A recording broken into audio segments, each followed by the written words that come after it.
Shalom Bapak Ibu sekalian, selamat pagi. Pada pagi hari ini kita akan merenungkan satu bagian firman Tuhan yang diambil dari Bilangan pasalnya yang ke-15 ayat 22 hingga ayat 31. Namun kita akan fokus pada Bilangan pasal 15 ayatnya yang ke-28. Demikianlah firman Tuhan.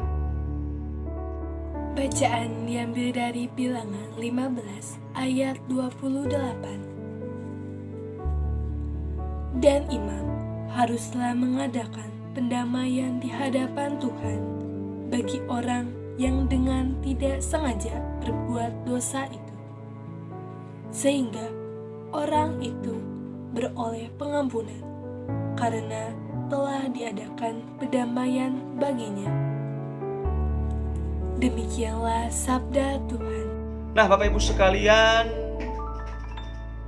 pada suatu waktu adalah seorang anak yang bernama Budi tidak sengaja menjatuhkan piring sayangan daripada ibunya, dan kakaknya melihat hal tersebut. Budi merasa ketakutan karena dia tahu ibunya pasti akan marah besar tatkala piring kesayangannya itu pecah dibuat oleh Budi. Kakaknya yang tahu hal itu mulai berpikir jahat dan memanfaatkan Budi. Ketika kakaknya ada disuruh oleh mamanya, maka dia mengatakan, "Budi, silakan pergi, kalau enggak nanti ku beritahu." Hal itu terus menerus terjadi hingga akhirnya Budi pun menjadi stres, tidak tahan, dan akhirnya dia mengaku kepada mamanya.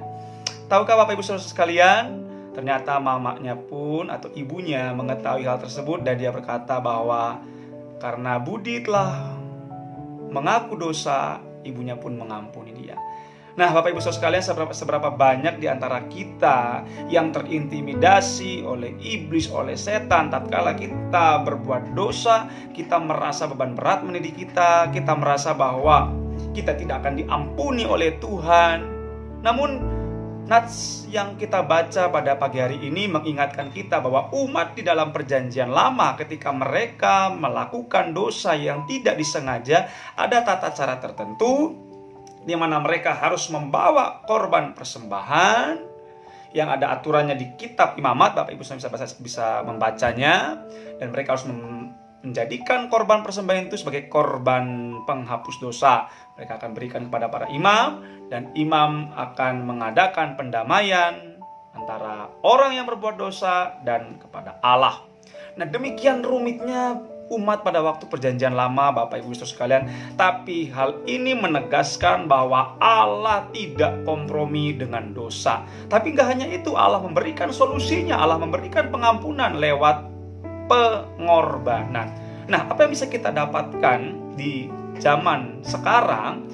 Yaitu yang pertama adalah kita harus menghormati, kita harus mengakui keberadaan kita sebagai umat yang berdosa, dan kita harus memohon ampun kepada Allah.